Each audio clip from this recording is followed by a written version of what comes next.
This is my 1940 Schwinn Pullman project bike. This is a really cool looking old frame. I really like the body style of these classic straight bar frames. This, you know, simple yet elegant sloping body line that follows through is, it's just like I say, it's simple and elegant. You know, it's just a classic style line that really flows well. And you know, with the pre-war dropouts, it just all ends correctly in the back too. You know, versus some of the straight bars that then have the hook style dropouts. You know, those straight fork dropouts to me is just the perfect end of that flowing arch. This frame, it's in pretty good shape.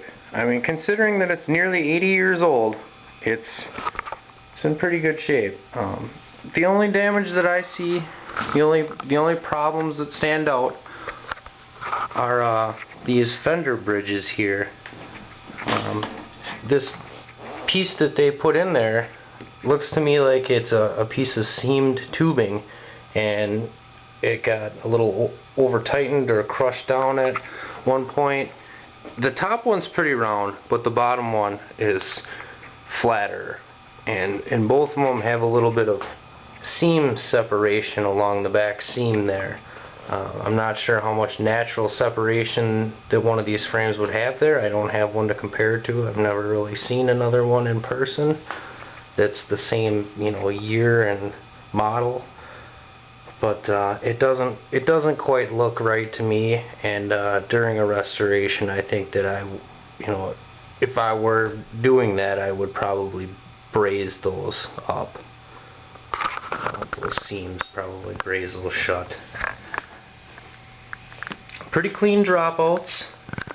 Not all mashed up and cranked around. A little bit of spreading.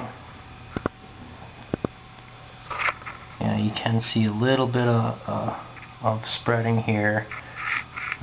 Little straighter on the other one, but that also hints of a little bit of spreading. But they both look pretty fair.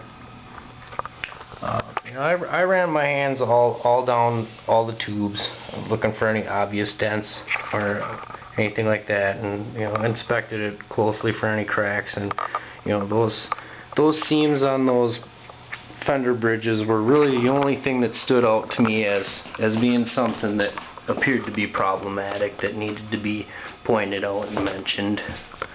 But other than that, it's a damn good foundation. You know, it's a great candidate for restoration, and I'd really wanted to do something with it, but I've had it for about 10 years now, and I failed to do anything proper to it. So I just think it's time for me to just heavy-heartedly let it go. I've been doing a lot of mid-school and old-school BMX restoration projects lately, and it's just a shame to just see this just basically hanging out on the wall, not really doing anything in the garage. I mean, it's a great, you know, piece of art deco or whatever, but it deserves better than that. Real cool old seat.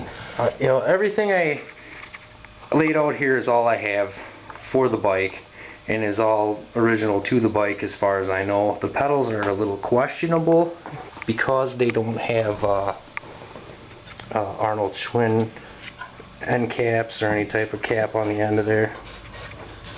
Pretty rough and tough seat pan. It feels pretty solid yet though. But yeah, it's flaking. Springs appear to be alright. The original chain guard here, pretty respectably straight. Definitely gonna need like a skim coat or something on there after a sandblasting. You know, it's gonna need some minor body work. And then the sprocket set. The rear sprocket has a center thread. This is for a new departure hub. And the Sweetheart sprocket and the dog leg crank arm.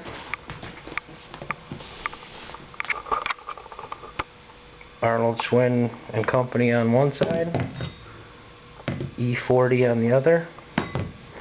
This was the original bottom bracket that was installed in the bike when I received it, and those were the original pedals that were in there when I got it. And as I say, they don't have any type of branding on the end cap, so I'm not 100% positive on these, but you know, they look the rest of the age of the bike. They were on it when I got it, so I kept them with the package because I wasn't sure if they were original to it or not. That pretty much wraps it up for this project bike. Thanks for having a look.